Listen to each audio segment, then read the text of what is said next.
Hi, welcome back to Mahiti Duniya YouTube channel my dear friends. ಈ ಒಂದು ವಿಡಿಯೋದಲ್ಲಿ ಮಕ್ಕಳು ಶೌಚಾಲಯ ಸ್ವಚ್ಛಗೊಳಿಸುವುದು ತಪ್ಪಲ್ಲ ಅಂತ ಇದೆ. ಸೊ ಏನಂತ ನೋಡ್ತಾ ಹೋಗೋಣ ಇನ್ ಡೀಟೇಲ್ ಆಗಿ. ನೀವಿನ್ನೂ ನಮ್ಮ ಚಾನಲ್ನ ಸಬ್ಸ್ಕ್ರೈಬ್ ಆಗಿಲ್ಲ ಅಂತಂದರೆ ಎಲ್ಲ ತರಹದ information updates regarding educational sector especially ಬರ್ತಾ ಇರುತ್ತೆ.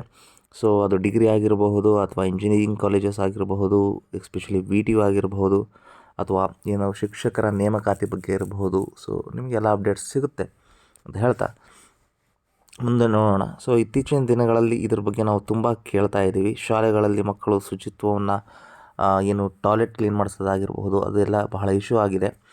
ಸೊ ಇದ್ರ ಬಗ್ಗೆ ನಾವು ವಿಡಿಯೋ ಕೂಡ ಮಾಡಿದ್ವಿ. ಸೊ ಈಗ ಏನಾಗ್ತಾ ಇದೆ ಅಂದರೆ UT ಖಾದರ್ ಮಾನ್ಯ ಸ್ಪೀಕರ್ ಸಾಹೇಬರು ಏನು ಹೇಳ್ತಾ ಇದ್ದಾರೆ ಅಂದರೆ, ಶಾಲೆಗಳಲ್ಲಿ ಮಕ್ಕಳು ಶೌಚಾಲಯ ಸ್ವಚ್ಛಗೊಳಿಸದಂತೆ ಶಿಕ್ಷಣ ಇಲಾಖೆ ನಿಯಮ ರೂಪಿಸಿರುವುದು ಸರಿಯಲ್ಲ. ಶಾಲೆಗಳಲ್ಲಿ ಮಕ್ಕಳು ಬಳಸುವ ಶೌಚಾಲಯವನ್ನು ಮಕ್ಕಳೇ ಸ್ವಚ್ಛಗೊಳಿಸುವುದು ತಪ್ಪಲ್ಲ. ಈ ನಿಯಮದ ಕುರಿತು ಪುನರ್ ಪರಿಶೀಲನೆ ನಡೆಸಬೇಕು ಅಂತ ವಿಧಾನಸಭೆ ಸ್ಪೀಕರ್ ಹೇಳಿರ್ತಾರೆ. ಸೊ ಏನು ಮಾಡ್ತಾರೆ, ಪತ್ರಕರ್ತರು ಮಾತನಾಡುವಾಗ ಮಕ್ಕಳು ಬಳಸುವ ಶೌಚಾಲಯವನ್ನು ಅವರೇ ಸ್ವಚ್ಛಗೊಳಿಸುವುದರಲ್ಲಿ ತಪ್ಪೇನಿದೆ, ಅಂದರೆ ಏನು ಮಕ್ಕಳು ಶೌಚಾಲಯವನ್ನು ಬಳಸ್ತಾರೆ ಅವರು ಮಕ್ಕಳೇ ಕ್ಲೀನ್ ಮಾಡೋದ್ರಲ್ಲಿ ತಪ್ಪಿಲ್ಲ. ಇದರ ಅರ್ಥ ಏನಂತಂದರೆ, ಶಿಕ್ಷಕರು ಬಳಸ್ತಕ್ಕಂಥ ಶೌಚಾಲಯವನ್ನು ಮಾಡಿದರೆ ಅದು ತಪ್ಪು, ಮಕ್ಕಳು ಅವ್ರದ್ದು ಶುಚಿತ್ವವನ್ನು ಅವರೇ ಕಾಪಾಡ್ಕೊಳ್ಳೋದ್ರಲ್ಲಿ ತಪ್ಪಿಲ್ಲ ಅಂತ ಹೇಳಿದ್ದಾರೆ. ಸೊ ಇದು ಒಂದು ಥರ ಸ್ಟೇಟ್ಮೆಂಟ್ ಕರೆಕ್ಟ್ ಅಂತ ಅನ್ನಿಸ್ತಾ ಇದೆ. ಸೊ ನಾವೆಲ್ಲರೂ ಆತ್ಮಾವಲೋಕನ ಮಾಡ್ಕೋಬೇಕು. ಯಾಕಂತಂದರೆ ನಾವು ಚಿಕ್ಕವರಿದ್ದಾಗ ನಾವು ಇದನ್ನು ಕೂಡ ಮಾಡಿರ್ತೀವಿ. ನಮ್ಮ ಯಾರ್ಯಾರು ಎಸ್ಪೆಷಲಿ ಹಾಸ್ಟೆಲಲ್ಲಿ ಬೆಳೆದಿರ್ತೀರಿ, ನೀವು ಒಂದ್ಸಲ ನಿಮ್ಮ ಯೋಚನೆಯನ್ನು ಮಾಡಿರಿ. ಸೊ ನಮ್ಮ ಟಾಯ್ಲೆಟ್ ಕ್ಲೀನನ್ನು ನಾವೇ ಮಾಡಿದ್ವಿ.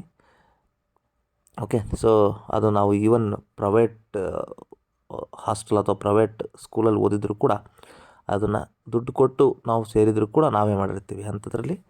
ಸೊ ಇದು ಅನ್ಯಥಾ ಭಾವಿಸಬಾರ್ದು ಯಾರು.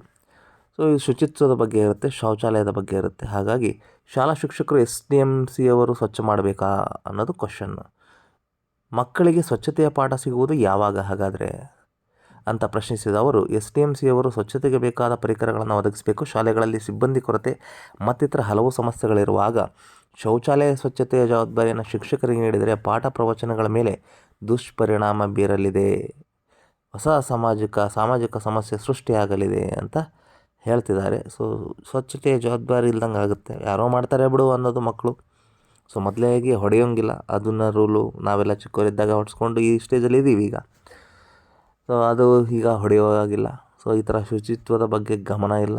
ಸೊ ಇದು ಒಂದು ಥರ ವಾದ. ಒಬ್ಬರ ವಾದ ಈ ಥರ ಇರುತ್ತೆ, ಇನ್ನೊಬ್ಬರ ವಾದ ಶುಚಿತ್ವ ಮಾಡಿಸ್ರಿ, ಅದು ಟಾಯ್ಲೆಟೇ ಆಗಬೇಕಂತ ಇಲ್ಲ, ಪಾರ್ಕನ್ನು ಶುಚಿತ್ವ ಮಾಡಿಸಿ, ಕ್ಲಾಸ್ ರೂಮನ್ನು ಶುಚಿತ್ವ ಮಾಡಿಸ್ರಿ.